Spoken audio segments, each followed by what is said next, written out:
যদি কেউ একজন আওয়ামী লীগের সমর্থন করে সে কি দোষী হয়ে গেল? মোটেও না।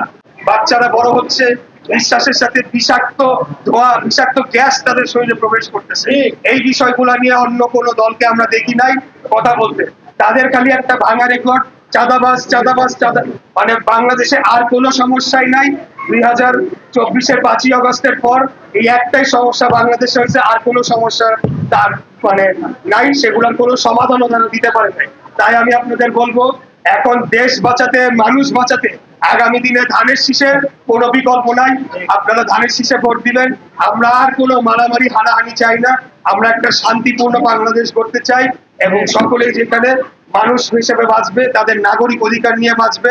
কোনো রাজনৈতিক প্রতিহিংসামূলক আচরণ কোনো কারোর উপর করা হবে, এটা আমি আপনাদেরকে নিশ্চিত করে কথা দিয়ে গেলাম। আওয়ামী লীগের ভোটার হইতে পারে না, সমর্থক হইতে পারে না, তখন তো ওই দল ছিল। তো যদি কেউ একজন আওয়ামী লীগের সমর্থন করে সে কি দোষী হয়ে গেল? মোটেও না। যারা ফৌজদারি অপরাধ করছে তাদের বিচার হবে, সেটা বিচারিক প্রক্রিয়ার মাধ্যমে।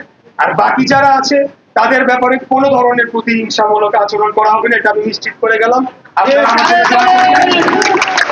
আগামী দিনে আমরা সবাইকে সাথে নিয়ে একটা ঐক্যবদ্ধ এবং শক্তিশালী বাংলাদেশ গড়তে চাই, যেখানে ধনী গরিবের বৈষম্য কমে আসবে এবং আপনাদের জীবন আরো সুন্দর হবে। আপনাদের ভবিষ্যৎ প্রজন্মের জন্য আমরা অনেক সুযোগ উন্মোচন করে দিব ইনশাআল্লাহ। ভালো থাকবেন। খোদাফেজ। বাংলাদেশ।